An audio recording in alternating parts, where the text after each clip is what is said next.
Pria itu menyerahkan istrinya sendiri kepada sahabat terbaiknya dengan tangannya sendiri. Ia tidak hanya duduk di tepi tempat tidur sambil menyaksikan semuanya terjadi, tetapi juga menggenggam tangan istrinya erat untuk menyemangatinya. Dan alasan dari semua itu sangat sederhana, ia sangat ingin memiliki seorang anak.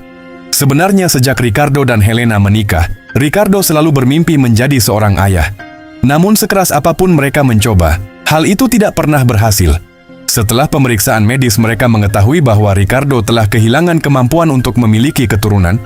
Kabar itu menjadi pukulan yang menghancurkan. Di hadapan istrinya, Ricardo tidak lagi merasakan kepercayaan diri. Helena menyadari ada sesuatu yang salah dan untuk menghiburnya ia mengatakan bahwa dirinya bersedia melakukan apapun demi Ricardo. Kata-kata itu memberi Ricardo sebuah gagasan berani. Keesokan harinya ia membawa sahabatnya Marcos ke rumah dan di tengah kebersamaan mereka bertiga, ia mendorong Helena untuk mendekat kepada Marcos demi mewujudkan impian menjadi ayah. Ricardo memutuskan meminta bantuan sahabatnya.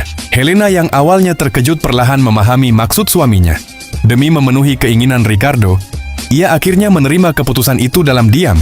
Sementara itu Ricardo tetap berada di sisinya, terus menyemangati dan menggenggam tangannya seolah ingin mengatakan bahwa semua ini bukan salahnya.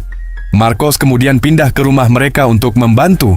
Setiap hari saat Ricardo pergi bekerja, Marcos tinggal di rumah menemani Helena.